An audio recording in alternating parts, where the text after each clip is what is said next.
I should revise that. Nothing. Anything that's not physical. Yeah. Well,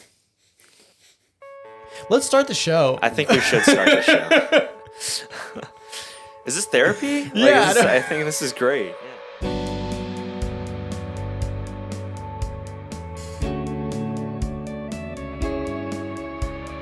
Hi, welcome to another episode of the podcast. My name is Josh Nascimento. Here with me to talk about movies, Brantley. Howdy.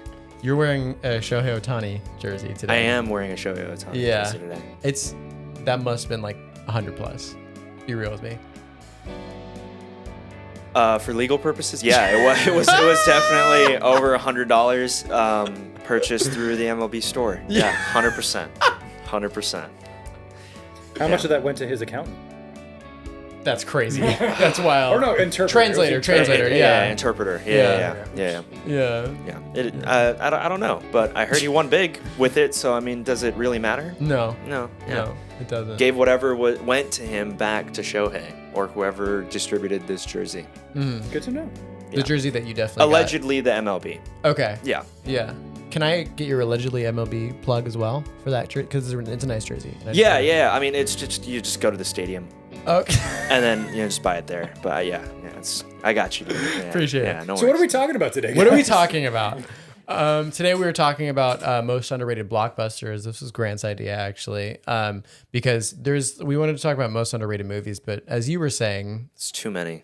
You could just name a million indie movies. That, exactly. Just no one knows about. Yeah, or like something on like the top 10 list of movies of all time that like only cinephiles have watched from like the 40s. Yeah, exactly. Like you could say The Seventh Seal, and there's like a handful of people who are like, I love that movie. It's one of the greatest movies of all time.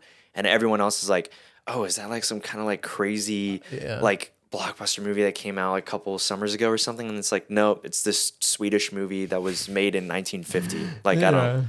I'm like, okay, cool, I guess. But there's a lot of influence that the movie has had. Yeah. But again, this all goes back to the idea that like indie movies and like stuff like we could talk for hours on end about movies that no one has seen. Yeah. And we could say that it's underrated because no one has seen them. Right. But yeah. I don't know if you've heard of this movie Francis Ha, but I love it. And have you heard of this whole like it's just this like is this movie that I love. Have you ever even heard of Francis Ha? No. Dead serious? Okay. No, I'm being so serious right now. So it's a movie that's like one of my favorite movies, but like we had a conversation on the last podcast because like it's not even like cool to like say that it's one of my favorite movies because no one has heard of it, like even remotely. So no one can like chime in and be like, dude, like they don't agree with you because they don't know what the movie literally is. No one. Yeah. Although Michael did buy the Criterion version, he has yet to watch it, but he did buy it. So very cool. That's a solid step. Very cool. I think I have the Criterion version of The Seventh Seal.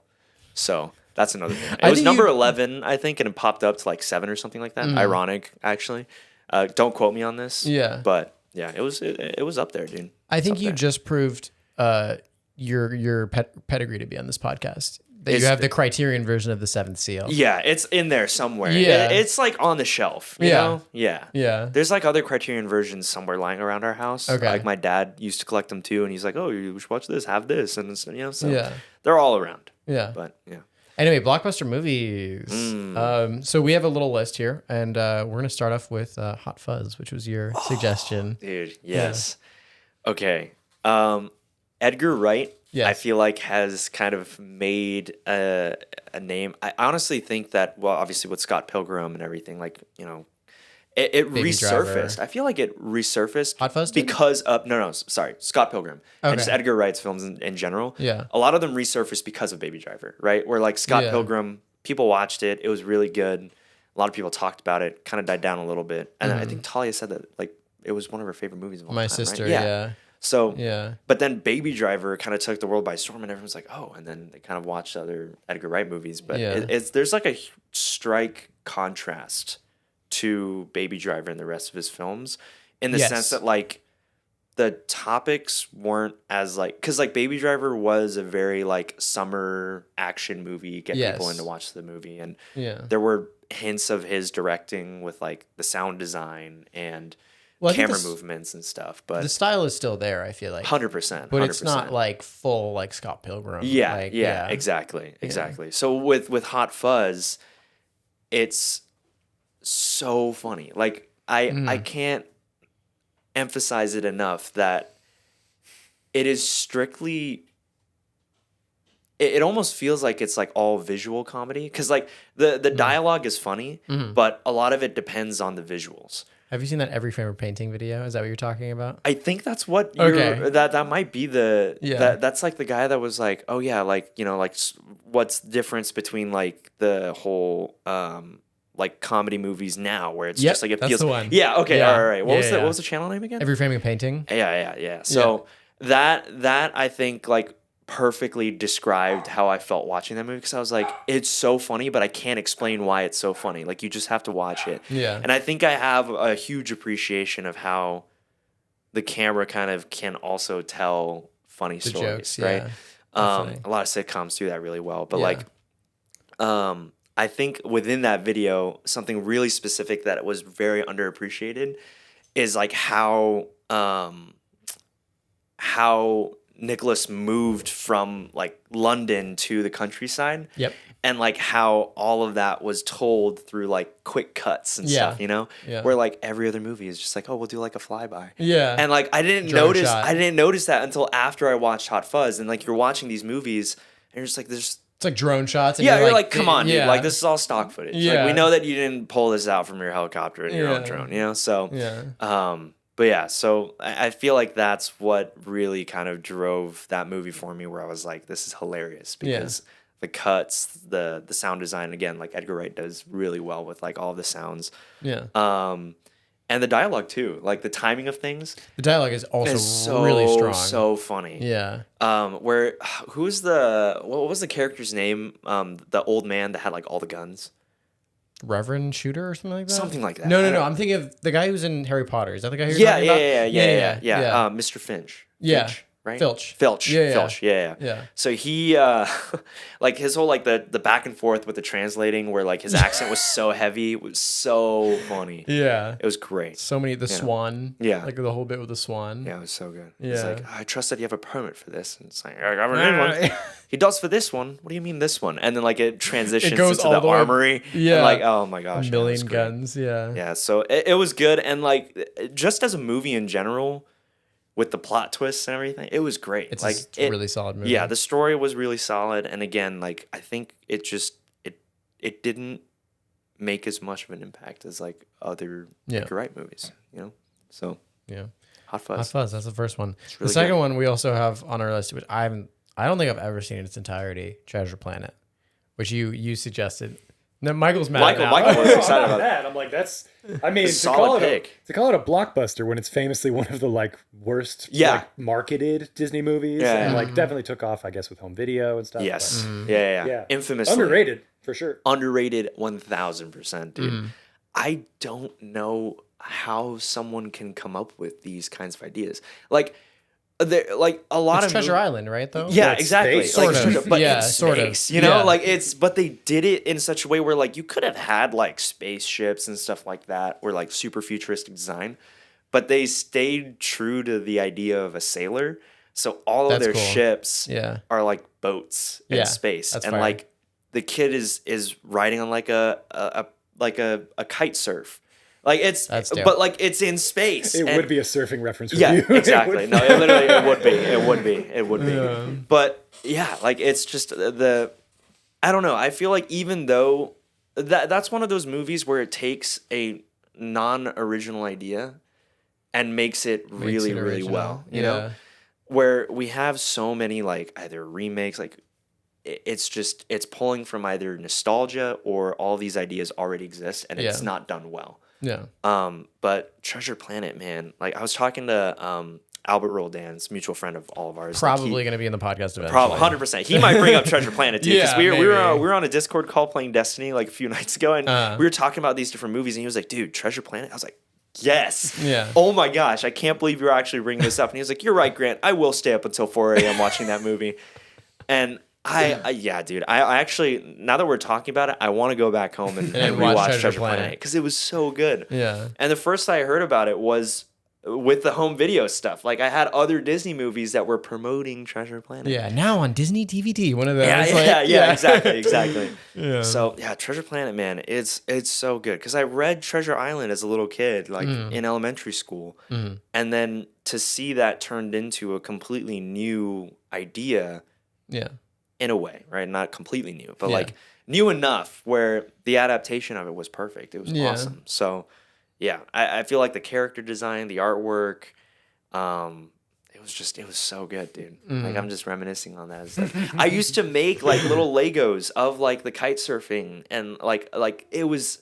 I was obsessed with that movie. It was great. It was great. Yeah. It was awesome, dude. I might have to, because after we did our episode on, most quotable movies, we talked about Chicken Little. I started watching Chicken Little.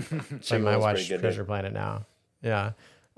Cool. Next one, The Creator, which you didn't see. Oh, I didn't. The one thing that I will say about it is the Michael would know the exact model of the camera. The Sony FX3? Yeah. FX3, yeah. Yeah, that is what I know about that movie. And like seeing even just the trailer, I'm like, that's amazing. It's beautiful. Yeah. Yeah. It's you would just never be able to tell. It's all about whoever's behind it. It doesn't matter what kind of camera you're using. So so there's a very interesting like video essay online on, it's called like Why Do Marvel Movies Look Kind of Ugly or something like that, and it's essentially about like the idea of they want to make this all a cohesive universe. They want all the colors and like the way that it's kind of graded to be very similar. Yeah. So they shoot this on, I think it's the Arri Alexa, which camera nerd stuff, but like it's like the top like digital. It's one of the top digital cameras that most like modern blockbusters are shot on.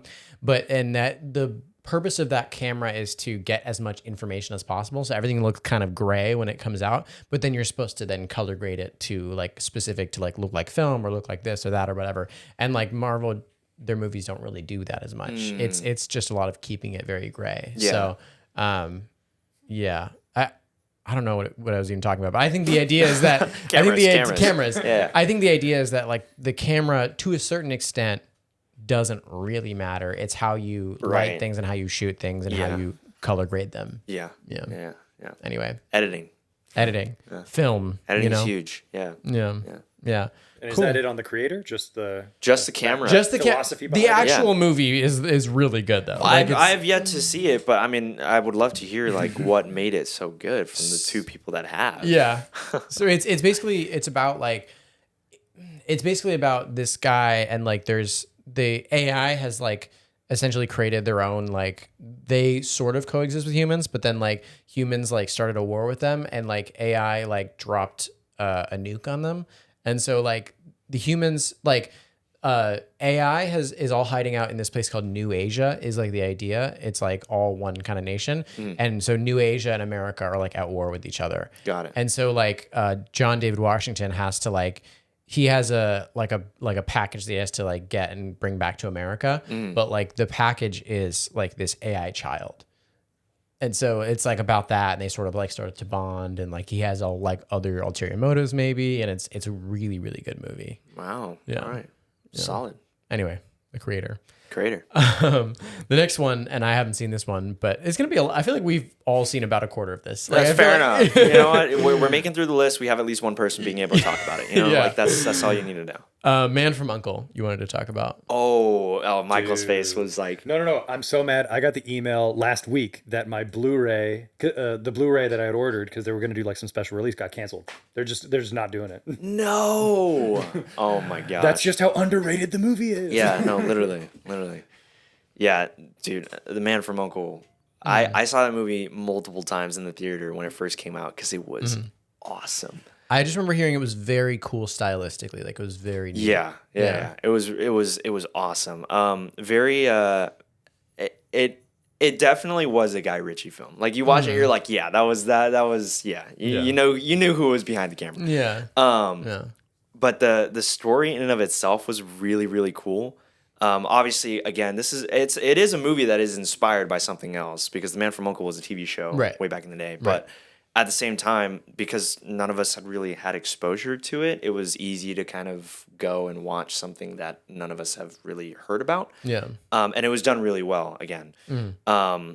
Good plot twist, like the story was great. And it was really cool to see how spies worked back in the day. Because I think now it's all about like the modern technology. Like I even think about like watching Spy Kids as a kid and like seeing all the gadgets and like being like, oh my gosh, this is what being a spy is all about. But then but then you like watch all this other stuff and like the radios are like massive. It's like 60s technology. Yeah. It's during the Cold War. Okay. And like the premise is that an American agent and a KGB agent have to work together. Because there's a massively large threat that could threaten the rest of the world. It's not even just like, oh, it's going to threaten Russia. It's just going to threaten the U.S. It's everyone. So, and a lot of people build it as like if Guy Ritchie could do a Bond movie, like a type of Bond movie. Which a lot of people also think that's why Henry Cavill won't get to be Bond, because he's already kind of done it in this movie, which was kind of a more fun action movie. Yeah. And he did a good job. So good. Yeah, fantastic job. Yeah. I gotta check that out as well. It's good. They just put it on Netflix. Okay. Yeah. So if you want to watch it on Netflix, it's there. And I'm kind of pissed about it because they take it on and off streaming services all the time. Yeah. And I kind of got sick and tired of just like waiting for it to get back onto a platform. So I was like, I'm just gonna buy a digital version of it on like Apple TV or something. Yeah. It's quite literally like 2 days before they put it back on Netflix. Where I had the itch to watch the movie again, so I bought it. It wasn't very expensive. Again, because it was criminally underrated. Yeah. So like, no hence why the Blu-ray that you ordered was canceled, So what can you do? But and then they put it on Netflix. Like, wow. All right, well, it is what it is. But yeah, great movie.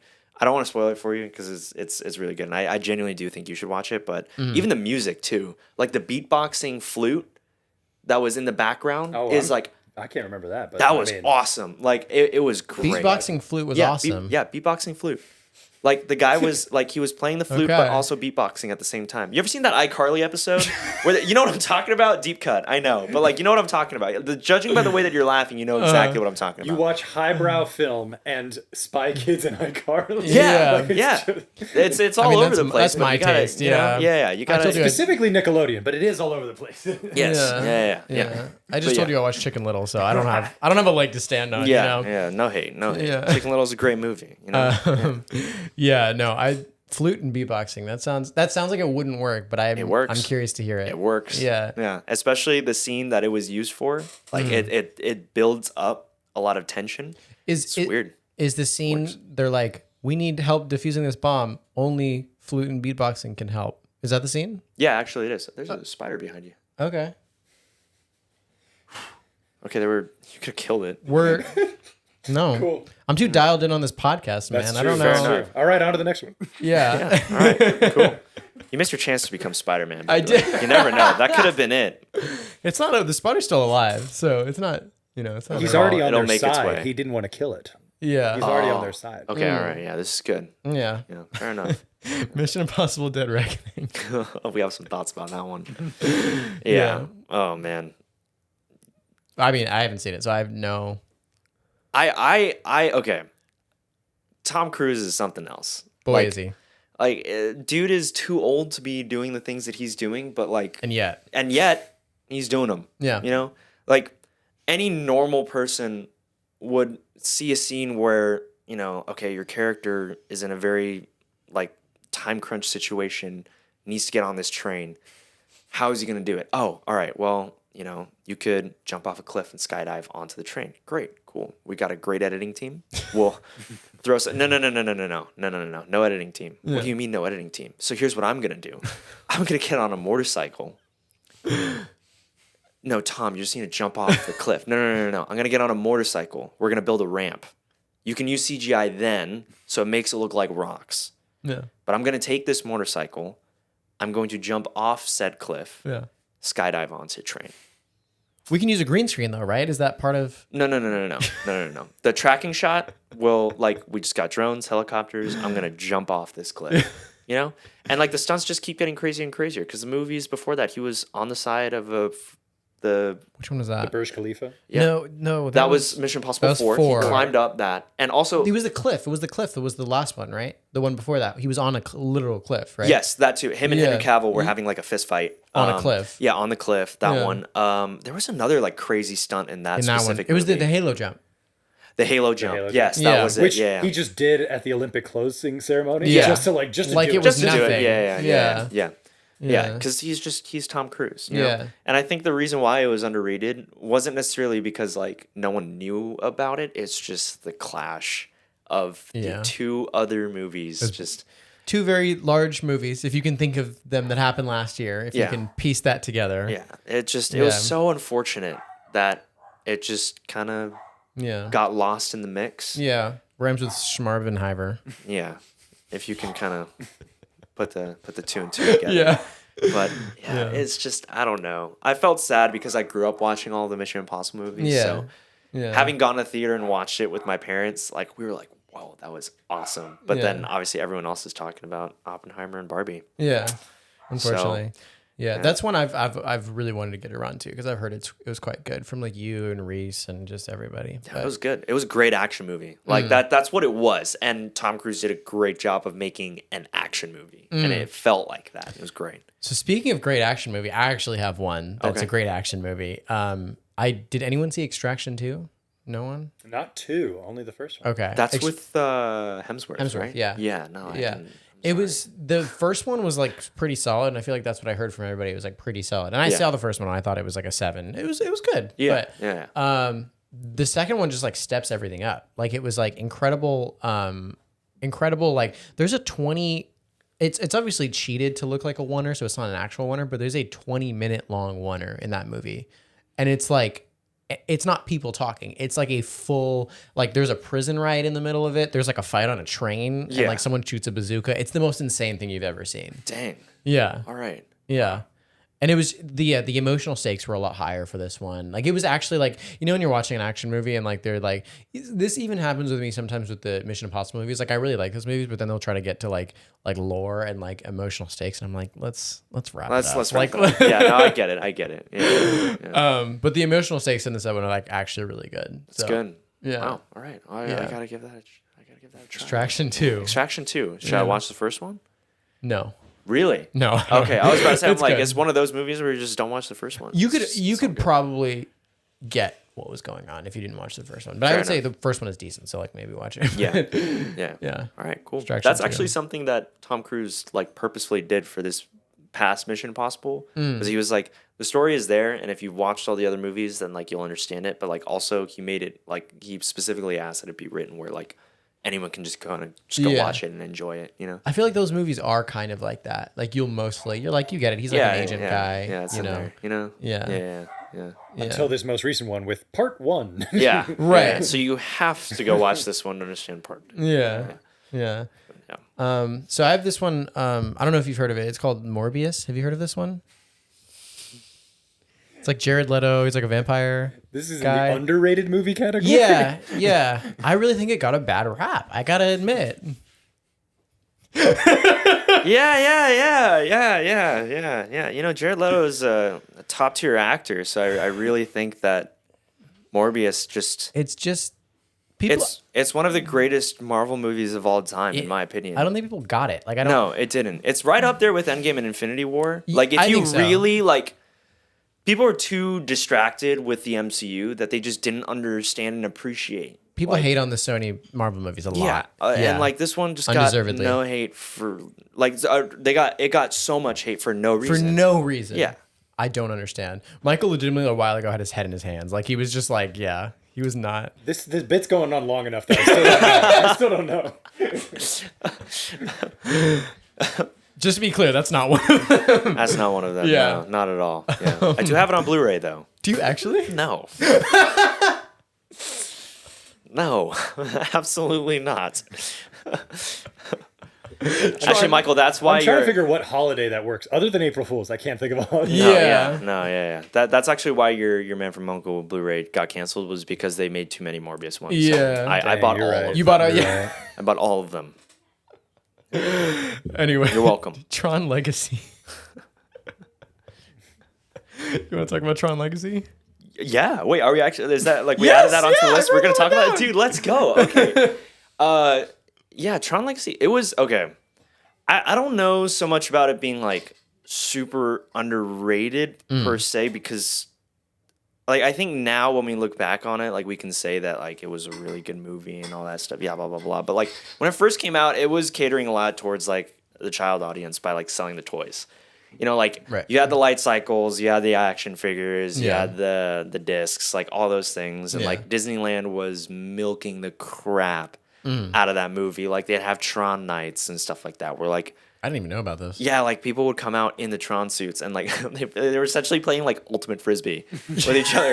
Like it looked like, oh, we're trying to make like the disc war battle, but like yeah, that's not working, you know, because like it's just ultimate frisbee. Yeah, you know? I'm not mad at glow in the dark ultimate frisbee. I'm not mad at it. With Tron suits? I'm not mad at it. Yeah. So like, but like it's all cast members, so they were like pretending to like be in a disc war, but like they were like essentially just passing frisbees to each other. Maybe it's a little overacted, but it was, yeah. So, you know, but I think like, I don't know, like the art style specifically for that movie was insane. Absurd. I've seen clips from it. It's just the most unique, like one of the most unique things. That's okay if you haven't seen it. No, but you gotta see it. Like you gotta watch it. You gotta watch it. Like even if you're not invested in the story, just watching the visuals is it's crazy, dude. Because like the suits are all practical. They're like none of it was CGI'd. Like all the lights and everything, they're all real, and it's crazy. It's insane. You have to go watch it. And directed by John Krasinski, the guy who did Top Gun Maverick. Same guy. And not to be confused with John Krasinski. Yes. Very, very different. Yeah. You have to be very careful with how you pronounce it. Yes. Isn't it Joseph Kaczynski? Is that? Is it Joe Kaczynski? Maybe I'm wrong there. Yeah, Joe Kaczynski. Cool. Yeah. No idea. Anyway, yeah, Tron Legacy. Yeah, did a little like Jim face to the camera. Just yeah. Tron Legacy. If you haven't seen it, watch it. I doubt that like most, like I don't know. I feel like if you were like into Disney movies, like in the early, like when did it come out? Like 2008, 2011, 2011, 2011. Really? 2010, 2011, something like that. I was like 13. But then the new one's coming out with Jared Leto. There you go. And I don't know if people are excited to catch up on Tron Legacy. I guess so. I don't know. It was good. It was good. That's one where I feel like it's been like been too long and like no. It's one of those like blockbusters that like a very small like group of people, like Blade Runner 2049. That wasn't necessarily on the list. Maybe it should have been, but like it was like a very specific group of people like love that movie. Yeah. But like made zero money at the box office. Like I feel like the new Tron movie is going to be that way, where like a very small group of people are going to love it and it's going to just like bomb. Yeah, unfortunately. But we're happy that somebody really likes the other movie and might be excited for the new one. I am. Okay, I'm not gonna lie. I didn't know that there was a new one coming out until we started this podcast. So I was like, all right, I guess there's a new one, and I'm excited now. So, but now you will buy all the tickets for it, so it'll make good money. Yeah. I do. I am quite heavily in debt from my Blu-ray collection of multiple copies of Morbius, but like I'm almost done paying all of them off. I've taken multiple loans, but it's like student loans, and then it's like copies of Morbius. Yeah, I mean, like the loan that I took out for the Morbius stuff has a higher interest. So yeah, I gotta. You got a loan shark on that one. I kind of did. Yeah, just a little bit. You might break your kneecaps, but it'll be good. It's fine. Yeah. It's fine. Who needs them? Yeah, who needs them? Anyway, let's close out with Iron Man 3, because I know that's one we've both seen. All seen. Yeah. All seen. Iron Man 3's, yeah. It's literally, well, first of all, so it's Shane Black directed that one, which he's just an underrated director in like specifically. He did The Nice Guys, which you've seen, which also bombed to the box office and is really good. It's a fantastic movie. He did Kiss Kiss Bang Bang, which you probably haven't. That's with RDJ, right? No, you've seen that movie? I haven't seen it in its entirety. I have seen multiple clips, and RDJ looks like he does a fantastic job in that It's movie. so funny, dude. Yeah. So good. All right, yeah. I gotta watch it. Yeah, Was that the one where like he like makes coffee, but then it ends up like not? Or am I thinking of a different RDJ movie where like he makes coffee, but then he's like, oh yeah, this coffee tastes gross, and it's like that's literally his dad. He's like, what? And he's like, you're drinking his dad right now. That sounds right, but it's been a while since I've seen that. I don't think that's Kiss Kiss Bang Bang. I think that might be could be a completely different movie. That's on me. That's crazy. That's on me. It's his dad. Yeah, because he's like, I just made it from like this like random coffee grounds that I saw in like the living room. It's like, dude, that's his dad. That's incredible. Yeah, I think that's the movie The Judge, if that would be my guess. But anyway. Okay. Yeah, Iron Man 3 is just like, it's so funny and watchable. Like I feel like you can just throw it on Iron Man 3. And like it's very like the plot is kind of like it's vaguely like, so the idea, spoilers I guess if you haven't seen Iron Man 3, but the plot is basically that Aldrich Killian is like, he wants to kill the president on live TV, and then he has the vice president in his pocket so that he can have oil, or he has tech, and then like the president in his pocket or something, and he like controls the world that way. I don't really know, but it's just like a very good action movie, very funny, very like he's like solving a crime. Him and the kid have like the best dynamic ever. If you remember that, yeah.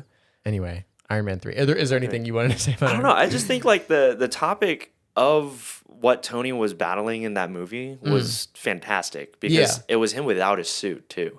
Yeah. And like ultimately finding that identity of like who Tony Stark is, not who Iron Man is. Yeah. Because like obviously like the story of how Tony Stark kind of evolved within the MCU apart from the comic books and stuff like that, they did a really good job. And I think Iron Man 3 and honestly Iron Man 2 like didn't do super great, but when we look at it from like the overall perspective of what it did to like drive the story forward, it was perfect because it's exactly what, you know, Tony Stark needed. Yeah. Specifically with Iron Man 3 and like him dealing with anxiety and stuff like that. Like PTSD. It's like, it's so real. And like most of the time, like you wouldn't think that like, oh, because they're superheroes, like they never deal with that kind of stuff. But they were like, well, I mean, what if they did have to deal with it, you know? And then they made a movie about it, and it was really, really good. Really solid movie. Yeah. Also, the whole plot twist with the Mandarin was hilarious. See, I know a lot of people who get really mad at that. I don't mind it. Yeah. I thought it was hilarious. Like they didn't do it well because like the Mandarin being Killian was like that was like a little weird. But like at the same time, I was like. Trevor Slattery. Yeah, that was so. I'm Trevor Slattery. Who are I'm Trevor. That was good. I'm an actor. Yeah, actor. Fortune cookie. Yeah, no, but Iron Man 3 was good, and also the score. Score is really good. Like I was literally humming it right now. No, yeah, literally in my head, and like that's the crazy thing is that like a lot of the times like you don't really remember like crazy. Like you don't remember scores quite often when you watch movies. You usually remember like the actual songs that are playing in movies. Like if like Kingsman, you know, like you remember Freebird. Yeah, absolutely. But like you don't really remember the score as much. And it's like the same thing with Iron Man 3, where it's like, or it's a different thing with Iron Man 3, where like, you do remember the score. Yeah. Fun fact, the guy that wrote the score for Iron Man 3 also wrote the F1 theme song. Huh. Like for racing.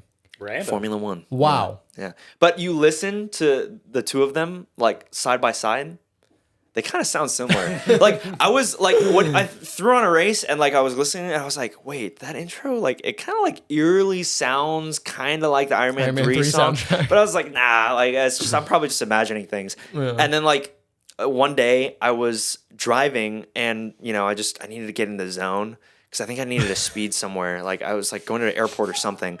And then I was like, you know what? I'm going to throw on the Formula 1 song. And then when I searched it up on Spotify, the next thing was like the Iron Man 3 soundtrack. And I was like, what? And it turns out it was the same guy. Same composer. Composer. It was really weird. But now it all makes sense, you know? Because it's like, the Iron Man score is like, right? But then Formula 1's like, and it's just like, it sounds exactly the same. I'm just like, wow, okay, all right. But yeah, fun fact. Yeah. That's also why Iron Man 3 is underrated. Because it has some weird, strange tie to Formula 1. Well, in Iron Man 2, there was literally a Formula 1 race, right? That's true. It was kind of weird though, because like I hadn't gotten into Formula 1 until fairly recently.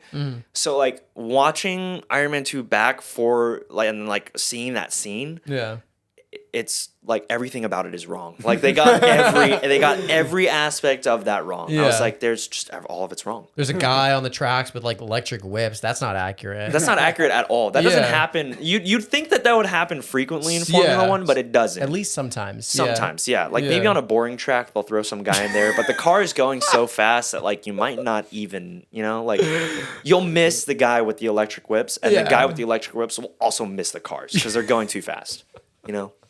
And no owner of an F1 team is going to jump into the car and drive the car. No. Yeah, like it doesn't make any sense. They're like, yeah, you have no formal training of essentially driving a fighter jet with wheels. Yeah. But you own the company, so yeah, sure, you can drive this car. Go nuts, man. Go crazy. Yeah. It's not like the seat inside the car is perfectly molded for the driver who's been doing it for years. Yeah, you can just throw anyone in there. Yeah. Yeah. It's a car still. So, I mean, how difficult can it be? It's kind of like an Iron Man suit on wheels, and you mastered that barely. So exactly. So you might as well just be able to learn how to drive a Formula One car, even though you can't start it on your own.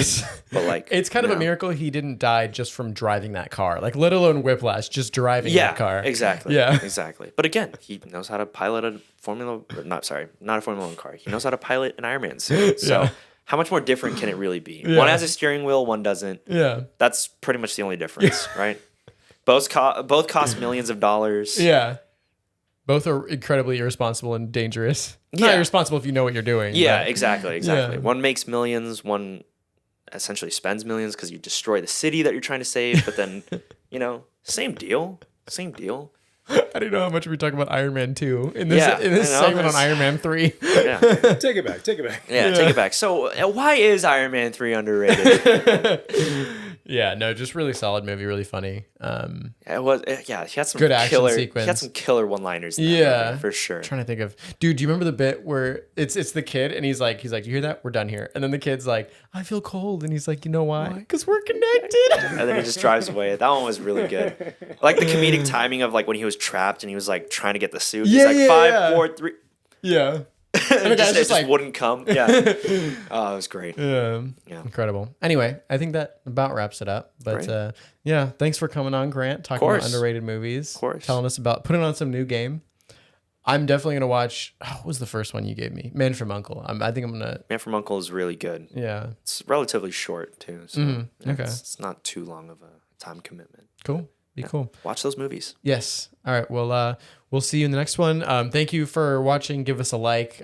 Boost us in that algorithm. I'm trying to give like the YouTuber. That's like the personality I'm trying to give right now. Fair enough. It does actually help. So if you would like us and subscribe, that does kind of push us up in the algorithm a bit. And if you're on Spotify or Apple, give us a review because that's how people discover it. But cool. Yeah. All right. We'll see you in the next one. We should have like a actual like thing that we say at the end. I don't. And the rest is film history. R.I.P. And the rest is film history.